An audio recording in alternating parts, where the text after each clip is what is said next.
네, 안녕하세요. 영화계 145화. 저는 진행의 허효식이고요. 예, 안녕하세요. 김정훈입니다. 네, 2017년이 다 끝나서 저희 나름대로 2017년 총 결산을 해보고자 합니다. 예, 1부에는 2017년 동안 개봉했던 영화 중에 추천해드릴 총 5편의 영화를 꼽아봤는데 그 5편에 대한 이야기를 나눠보고 2부에는 저희 나름대로 각자 추천하는 영화와 요모조모 결산을 내는 시간을 갖도록 하겠습니다. 진행하기 이전에 댓글이 달려서 말씀을 드리고 진행하도록 하겠습니다. 일단 희수님이 댓글을 달아주셨는데 긴 댓글에 스미스 군이 댓글을 달아주셨습니다. 네, 이 말이 저도 가슴에 찔리더라고요. 뭐 너는 인디병에 걸렸어. 너도 사람들이 많이 보는 영화를 봐. 왜 그렇게 특이하게 살려고 해? 이 말씀을 희수님이 댓글로 적으신 거 보고 저 그런 적 있었거든요. 다들 택시 운전사를 보러 가자고. 나는 국장에서 굳이 그걸 보고 싶지가 않은 거야. 그래서 여러분들끼리 가시라. 나는 회식 자리에만 끼겠다. 그랬더니 아니 왜 그런 거 안 보냐고. 되게 있어 보이려고 하는 것 같다고. 그래서 무슨 말씀이신지 저도 좀 알 것 같아서. 근데 그걸 스미스 군이 되게 멋지게 댓글을 달아주셔서 감사하고, 저희 또 달력 보내주신다고 하셔서 너무 감사드리고 앞으로도 좋은 방송 만들도록 할 테니 애청해 주시기 바랍니다. 예, 다음에는 왜 집사 LPD님이 댓글을 달아주셨어요. 그 시절 우리가 좋아했던 소녀편에서 폭스파이어를 추천해주셔서 너무나도 감사했습니다. 그리고 이번 에피가 폭스파이어라 굉장히 반가워서 댓글 남겨주신다고. 나는 기억을 못했어. 그 시절 우리가 좋아했던 소녀에서 폭스파이어를 추천했구나. 스미스가 추천했지. 그걸 몰랐는데 네, 감사합니다.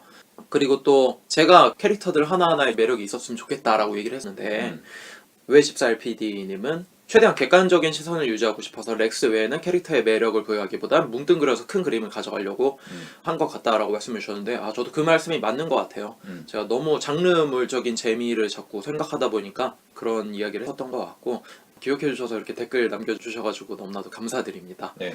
그러면 댓글 소개는 이 정도로 마치도록 하고 2017년 영화계 추천영화 베스트 5 이야기를 나눠보도록 하겠습니다. 영화부터 일단 읊어드리겠습니다. 네. 순서는 상관없어요. 첫 번째로 토니 에드만이고요. 두 번째로 밤의 해변에서 혼자, 세 번째로 세일즈맨, 네 번째로 그 후, 다섯 번째는 어떤 여자들입니다. 예. 왜 추천 영화인지 이야기를 좀 나눠보도록 하겠습니다. 예. 일단 토니 에드만, 마레 나데 감독의 작품이죠. 내용을 말씀드리자면 아버지인 빈프리트가 사랑하는 딸이자 커리어 우먼인 이네스를 만나기 위해서 독일에서 루마니아로 건너가서 벌어지는 에피소드를 담은 내용입니다. 이런 영화를 보면은 전형적인 구도를 일단 떠올릴 수 있어요. 계급, 계층, 세대 간의 이질적인 요소를 투입한 다음에 그것들이 어떻게 조화를 이루는지 보는 것. 그런 식의 힐링 무비스러운 전개가 될 확률이 높다고 다들 생각을 한단 말이죠. 그쵸, 뭐 언터처블 같은. 그리고 주로 딸보다는 아버지 쪽에 초점이 실릴 수 있고, 근데 이 영화는 완전히 반대죠. 주도권을 잡고 있는 거는 아버지였던 것처럼 보이지만 초반부가 넘어가자마자 바로 딸 중심으로 영화 포커스 자체가 이동합니다. 카메라가 따라가는 게 딸의 존재가 되죠.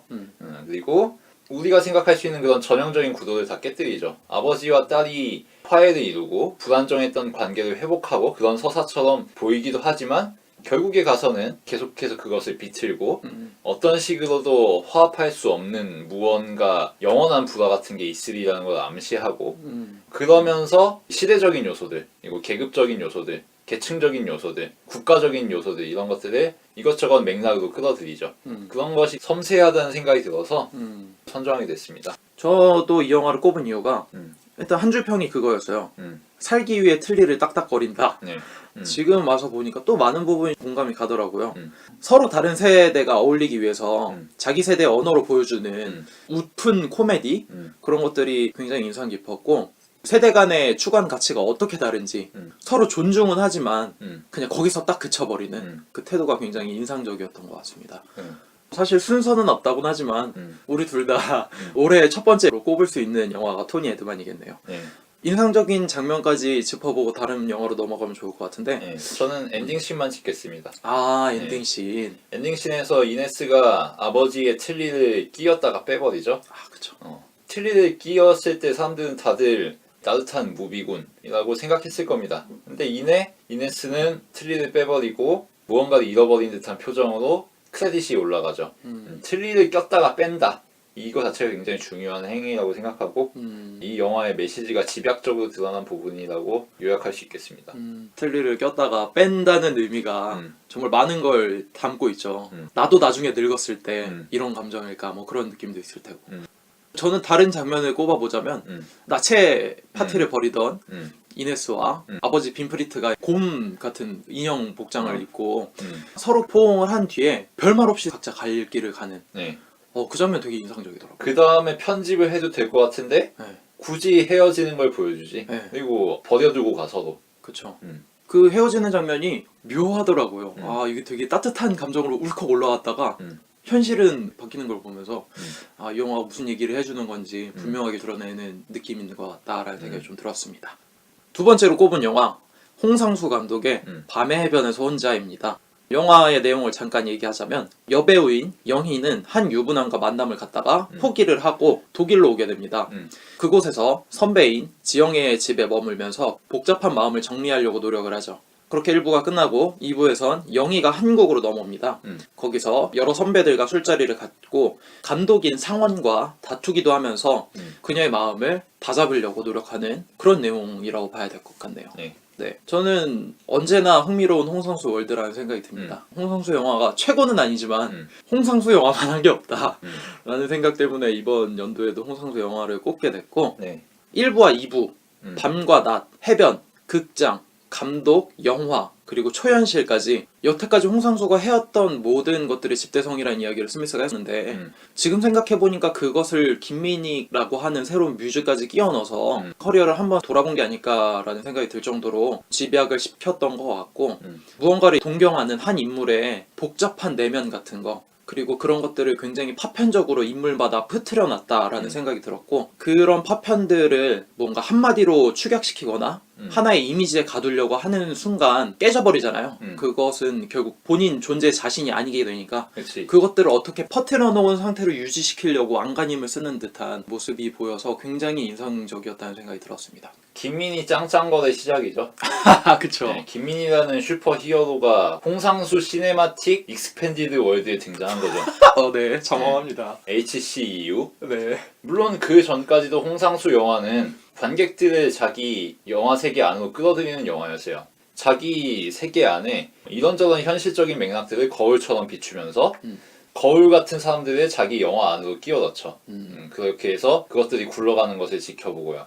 그 점에서 그 이전에도 물론 홍상수 월드가 굉장히 넓었다라고 얘기할 수 있는데 이번에 달라진 점은 물론 그 당시에는 김민희와 관련된 개인사가 공개되지 않았지만 그 이전에 미리 선점적으로 마치 언론의 반응과 대중들의 반응을 예상한 듯이 영화 세계 내에서 그것을 그려내고 있어요. 그쵸. 영화 감독과 관계를 가졌다가 미친년으로 매도를 받고 있는 김민희, 사람들의 시선 이런 것들을 영화 내에서 그리고 있잖아요. 마치 나의 지금 최근의 개인사마저도 영화로 만들어서 이것들을 둘러싸고 벌어지는 세상의 모든 일들을 영화 내에 담아보겠다라는 듯이 그렇게 해서 홍상수의 영화 세계 자체가 우리가 살아가고 있는 현실 세계를 내포해버리게 되는 거지. 그쵸. 그러면서 홍상수 영화를 까는 사람들조차 말문이 막히게 합니다. 그래서 말문이 막힌다는 거는 홍상수 영화를 보고서 다들 할 말을 잃는다 이게 아니라 그 사람들이 무슨 말을 하더라도 의미 없게 만들어버린다는 거죠. 왜냐하면은 홍상수 영화를 보고 좋았어, 혹은 나빴어, 혹은 분노했어, 혹은 울었어. 그 어떤 행위를 해도 그 사람들은 그냥 홍상수 영화에 나오는 관객 1일 뿐이야. 그런 식으로 이 영화를 보는 관객들을 그냥 배우로 만들어버리는 그럼으로써 홍상수 영화에 대해서 어떤 관점을 취하고 어떤 자세를 취하고 어떤 태도를 취해도 홍상수 영화의 출연자로서 홍상수와 대화하는 위치로 올려놓긴 하지만 결국은 이 모두가 홍상수 월드에 내포된 존재고 포섭된 존재고 네. 홍상수만이 발언권을 얻었다는 점에서 다른 사람들이 말문이 막혔다는 거지. 그래서 예술이란 무엇인가? 예술가만 얘기하는 거다. 나머지는 듣고 있어야만 할 뿐이다. 라는 그 명제를 굉장히 잘 구현한 영화가 아닌가. 그리고 그 와중에 김민희라는 존재의 새로운 등장. 그 이전까지 홍상수가 가져왔던 거리감 있는 태도와는 정반대로 지극히 자신의 마음 가까운 곳에 있는 대상을 영화의 중심으로 삼는 것.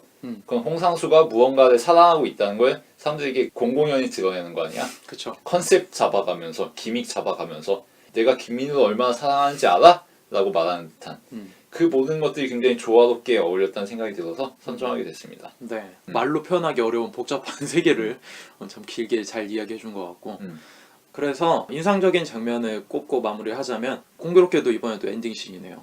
2부 끝날 때쯤에 김민희가 해변에서 혼자 누워있고 누군가가 찾아와서 일어나라고 정신 차리라고 뭐 그런 식의 이야기를 하고 김민희가 왼쪽으로 떠나버리는 이 영화가 이야기하고자 하는 그 정서나 이야기가 집약된 게 아닌가 인상적이고 꼽고 싶고 재밌다 싶은 장면은 문성군이 감독으로 나와서 열변을 토하는 장면 있잖아요. 막 총상수가 느끼는 바를 직접적으로 강력하게 주장하는 것처럼 그 장면이 정말 인상적이었더라고요. 문성근의 기에 눌리지 않는 김민희의 연기 그렇게 직접적으로 감정을 폭발하면서 드러낸 건 처음이 아니었나 라는 생각이 들면서 그 장면이 굉장히 인상적이었습니다. 저도 그 장면을 꼽으면서 덧붙이자면은 김민희가 문성근의 연기에 꿀리지 않았다기보다도 김민희라는 캐릭터가 그냥 홍상수 영화를 지배해버렸지 그 순간. 그렇게 볼 수 있겠다. 그 장면에서 사실 문성근은 회피하고 변명하려고 하다가 결국에는 김민희의 추궁을 거듭한 반박에 진심을 드러내게 되는 그런 시기잖아. 그리고 그 이전의 술자리도 있었지. 그 그쵸. 이전의 술자리에서도 결국은 김민희가 이 홍상수 월드의 기존에 있었던 다른 히어로들을 다 죽여버린단 말이야. 그래서 나만이 슈퍼 히어로라고 외치고. 그쵸. 그 점에서 김민희와 문성근의 그 대면하는 술자리가 굉장히 의미 있었다는 생각이 들고 김민희의 탄생, 더 김민희 비기닝, HCEU의 간판 히어로의 탄생. 네. 확실히 사랑이라는 감정이 자기 세계에 얼마나 큰 영향을 미쳤는지 다시 한번 들어볼 수 있는 것 같습니다. 네. 세 번째로 이야기할 수 있는 작품은 세일즈맨입니다. 아시가르 파르하디 감독의 작품이죠. 네. 이 영화의 내용을 잠깐 설명하고 이야기를 하자면 연극 세일즈맨의 죽음을 준비 중인 젊은 부부 라나와 에마드에 대한 이야기입니다. 부부는 살고 있던 건물이 있었는데 붕괴될 위기에 처했어요. 네. 그래서 이전 세입자들의 물건이 남아있는 기이한 느낌의 아파트로 이사를 가게 됩니다. 하지만 남편인 에마드가 집을 비운 어느 날 그들의 삶을 송두리째 뒤흔드는 사건이 일어나게 되죠. 그 사건으로 인해 에마드는 범인을 찾으려고 혈안이 되지만 라나는 에마드와는 다른 생각과 이야기를 하면서 서로의 감정이 미묘하게 꼬이는 그런 이야기라고 볼 수 있을 것 같네요. 저는 인상적이었던 부분이 복수와 정의를 부르짖는 통속적인 남성의 서사 그런 것들이 어떻게 모순을 갖게 되는지 그때 스미스랑 그런 것에 대해서 이야기를 나눴고 네. 지금 생각해보니까 세일즈맨이라고 하는 제목과 에마드의 마인드가 너무나도 비슷하다는 생각이 들었어요. 행복해지려고 하는 게 세일즈맨들의 목표잖아요. 도구와 방법이 다를 뿐인 거고 사실 우리가 살아가는 세상이 거의 세일즈맨의 사상과 비슷하잖아요. 그런 만연한 세상 속에서 여성들은 어떻게 희생되어 가는가 직접적으로 성폭행을 당한 아내 그런 아내를 마주하면서 치유하기 싫으니까 그 폭력을 다른 사람한테 되물림하려고 하는 폭력적인 행동 그런 것들을 참 잘 비춰냈다 그런 생각으로 꼽게 된 것 같습니다. 세일즈맨은 주변부 남충의 허씨를 잘 보여주는 그런 작품이라고 할 수 있죠. 네, 남충. 주변부라는 건 이 영화 자체가 이란의 문화적 특성을 굉장히 잘 드러내고 있다는 점에서 그렇고 세일즈맨의 죽음이라는 연극이 소재인 거잖아요. 이 그렇죠. 부부가 세일즈맨의 죽음을 연기하는 사람들이고 그 연극을 준비하다가 일어나는 에피소드니까 근데 그 세일즈맨의 죽음이라는 건 결국 이란에서 추구하고 싶은 서구적 가치고 미국적 가치고 이 찌질한 이란의 현실을 탈출하고 싶은 소망이 반영된 거고 그런 식으로 선택된 건데 결국은 자신들이 살아가는 현실은 이란의 일상으로부터 조금도 벗어나지 못한 그렇게 살아갈 수밖에 없는 거미집 같은 이란의 양태 그런 것들을 굉장히 잘 보여준 영화라고 생각이 들고 그 정도로 얘기하면 되겠네요. 네. 그래서 인상적인 장면을 꼽자면 엔딩 장면에 모든 사건이 끝을 맺고 이 사건이 어떻게 마무리되고 그들이 어떤 감정을 갖는지에 대해서 분장하는 모습과 멍한 시선 그것들이 거울에 비치는 그런 장면들이 인상적으로 끝맺음 됐다라는 이야기를 할 수 있을 것 같아요. 네. 네. 저는 그 전에 조명이 암전되고 의자만 남는 장면 마치 이 모든 것이 하나의 연극이었다는 것처럼 그런 식으로 관객들을 영화 안으로 끌어들이죠. 그런 식으로 극중극의 장치를 쓰면서 이 영화의 외연을 좀 더 확장시키는 그게 의미 있었다는 생각이 듭니다. 다음 네 번째 추천 영화 그 후입니다. 이번에도 홍상수 작품이네요. 네. 그 후의 내용을 잠깐 이야기하자면 봉화는 출판사 사장입니다. 그는 직원이었던 창숙과 불륜을 저질렀습니다. 하지만 헤어져서 괴로워하고 있죠. 창숙이 그만둔 자리에 아름이라고 하는 여성이 새롭게 채용되면서 일을 하기로 합니다. 그러나 봉환의 아내가 불륜 사실을 알게 되고 아름이 출근한 첫날 출판소에 찾아와 아름을 불륜녀로 오해하게 되면서 윽박지르게 되죠. 네. 아름은 굉장히 불쾌한 마음에 일을 그만두려고 하지만 그런 아름을 봉환이 달래서 다시 일을 하게끔 설득을 합니다. 그런데 설득을 하자마자 내연이었던 창숙이 나타나게 됩니다. 그러자 봉환은 자신의 말을 번복해서 아름에게 일을 그만둬달라고 이야기를 하는 그런 내용이라고 볼 수 있을 것 같아요. 김민희 스페셜 2라고 할 수 있죠. 네. 예, bab의 해변에서 혼자의 그 후라고 할 수도 있고 봉환의 그 후라고 할 수도 있고 아름의 그 후라고 볼 수도 있고 여튼 무언가의 그 후를 다룹니다. 근데 이거는 일방 진행이 아니에요. 시퀀스와 시퀀스 사이에 모순이 일어나기도 하고 앞뒤가 안 맞기도 하고 인과관계가 안 맞죠. 그렇죠. 마치 이것이 한 번에 찍은 영화가 아니라 여러 번의 테이크를 남기고 그 모든 것들을 조합해서 영화를 만들었다는 것을 노골적으로 암시하는 것처럼. 그래서 사실은 이 영화 말고도 무수히 많은 가능성이 존재하고 무수히 많은 분기가 존재하고 무수히 많은 선택과 무수히 많은 결과가 있지만 하나만 추려서 이 영화에 넣었다는 것처럼. 그리고 이 영화에는 무수히 많은 평행 세계가 존재한다는 걸 암시하는 영화라서 굉장히 흥미롭게 봤고 그 와중에도 결국엔 중심엔 김민희가 있다. 그렇죠. 마치 상대성 이론처럼 모든 시공이 관성계의 운동 속도에 따라서 시간과 공간의 값이 달라지지만 빈만은 절대적으로 항상 속도가 같잖아. 마치 그것처럼 김민희가 빛의 역할을 하는 그런 영화라고 봤습니다. 네. 저는 이 영화가 올해 가장 웃겼고 홍상수 영화 중에서도 가장 재밌었던 영화였습니다. 봉환의 모습이 새 여자들 틈바구니 속에서 아웅다웅 하잖아요. 부대끼면서 답답해하고 질질 짤 수밖에 없는 그런 모습을 웃으면서 봤고 전체적인 리듬이 재밌었어요. 아름과 봉환이 얘기를 하다가 갑자기 봉환과 창숙이 얘기를 하게 되고 그 대화가 다시 또 아름으로 넘어오게 되는 그런 식으로 서사가 엇갈리지만 서로 묘하게 잘 들어맞는 그런 교차된 전개가 굉장히 재미있었고 그런 것들이 묘한 리듬을 만들어낸 것 같아요. 말은 안 되지만 굉장히 재미있는 리듬으로 다가왔고 한 가지 단어나 한 가지 이야기가 계속해서 양면성을 갖고 있는 이야기로 점칠되어 있는 게 여러 가지 생각할 부분을 제시해 주더라고요. 지금 생각해보면은 백미는 제목이었던 것 같아요. 그 후. 처음 영화 봤을 때는 봉환이 바람을 피고 나서 벌어지는 그 후처럼 보이잖아요. 근데 영화 중간 이후를 보니까 그 시선이 고스란히 아름한테 옮겨져서 그렇지. 마지막 결말로 가버리지. 그렇죠. 아름이 출판사에서 첫날 일한 그 후로 변해버리잖아요. 이 영화에서 계속 제시하는 것들이 그래요. 몇 가지 단어나 몇 가지 이야기를 던져주는데 이 이야기가 다 양면성이 있어요. 누구한테 그 후인 줄 알았더니 저 사람한테 그 후였고 한 인물의 얼굴을 봤는데 우린 뒤통수가 보이는 반대로 우린 뒤통수를 봤다고 생각했는데 알고 보니까 앞이 보이는 그런 개념을 제시하는 것 같아서 굉장히 흥미로웠고 우리가 무언가 사실이나 이야기나 실체를 마주했을 때 그게 정말 팩트라고 생각하지만 알고 보면 우리가 바라봤던 그 정면 그 뒤편은 분명히 존재하고 그것을 바라봤을 때 편이 다시 새롭게 봐지는 뭐 그런 새로운 개념을 이야기해주는 것 같아서 굉장히 재미있었고 저는 스미스 군이 마지막 엔딩쯤에 이야기했던 게 아직도 인상 깊어요. 홍상수를 보지 말고 홍상수의 영화를 봐라.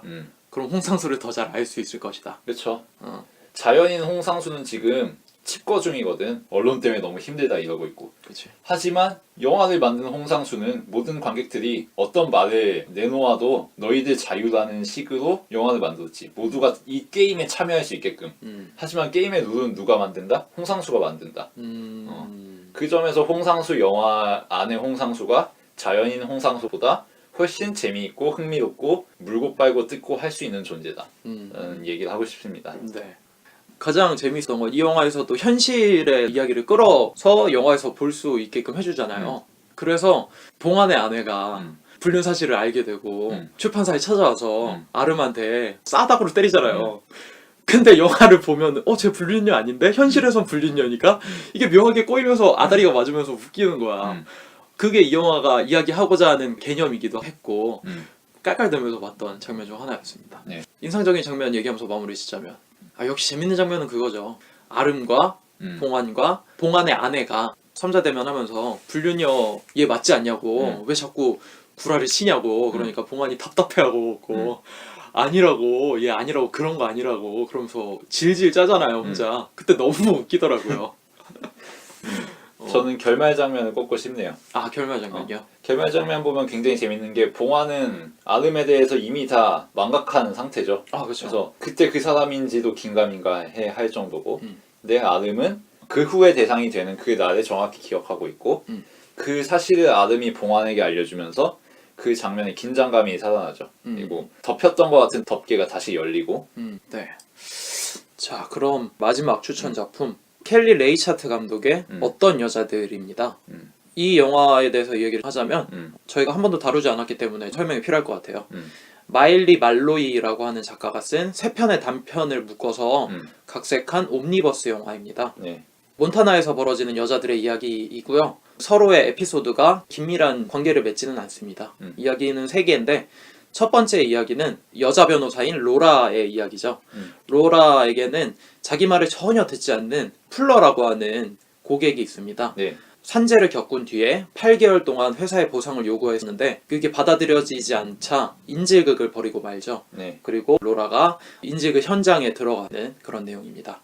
두 번째 에피소드는 지나라고 하는 여자에 대한 이야기예요. 지나는 남편이 새로 짓는 집을 위해서 이웃인 엘버트의 마당에 쌓여있는 사암 덩어리를 사들이려고 해요. 그런 에피소드라고 볼 수 있네요.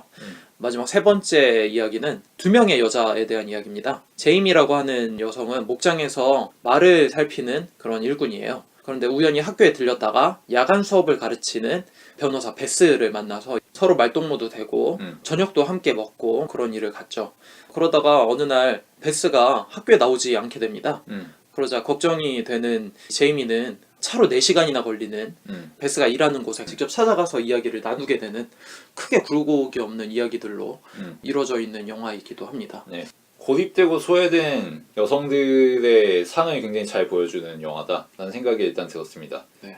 켈리 리카르트 감독의 영화들은 이전에도 얘기했듯이 작가론적으로 연속성이 있어서 다른 영화를 함께 봐야 이 맥락도 알게 될 수 있을 때가 많은데 이 영화 같은 경우도 마찬가지죠. 미개 지름길이라든지 루시아 웬디 같은 작품들에서 이어진 소외된 여성들 그리고 그 과정에서 전시하려고 내보내는 게 아니라 필연적으로 끼어들어갈 수밖에 없는 여성적 맥락 굳이 일부러 여성의 얘기를 하려는 게 아니라 어쩔 수 없이 여성으로서의 고립감을 얘기할 수밖에 없는 그런 영화라고 볼 수 있고 3파트로 나뉘어가지고 4명의 여자들의 이야기를 하잖아요.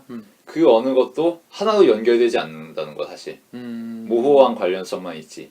이런 영화들 보면은 여러 명의 주인공들을 배치한 다음에 그 인물들이 가지고 있는 개성적인 요소 혹은 관계적인 요소 혹은 사건적인 요소를 투입해서 이 인물들 사이에 연결점을 찾고 그렇게 해서 영화가 끝나고 그런 식이 많은데 이 영화는 오히려 반대죠. 연결성이 있다고 할 수 있는 인물은 첫 번째 에피소드의 로라 던과 두 번째 에피소드의 미셸 윌리엄스가 각기 연기한 인물들 정도라고 할 수 있는데 이 인물들도 직접 대면하는 일은 전혀 없어요. 오히려 서로 그 한 남자를 공유하고 있는 그런 정도일 뿐이죠. 오히려 철저히 단절되어 있는 관계고 그런 점에서 우리가 일반적으로 생각하는 여성들 사이의 유대감을 고취시키고 동지의식을 고취시키면서 여성 관객들에게도 동참을 유도하는 그런 프로파간다 영화가 아니라는 얘기를 하고 싶고 도리어 가장 외로운 곳으로 다 내몰린 사람들 특별히 부유한 사람들이 아니에요. 이 사람들이 그렇다고 다 각자 알아서 자기 할 일 하면서 생활인으로서 사회인으로서 자기 밥그릇 잘 챙겨 먹으면서 살고 있죠. 근데 그럼에도 불구하고 소외될 수밖에 없는 측면들 그리고 그 소외될 수밖에 없는 측면은 이 사람들의 성이 여성이기 때문이라는 점이 분명히 있다는 것 그것을 설득력 있게 담담하게 풀어내는 영화라는 생각이 들었습니다.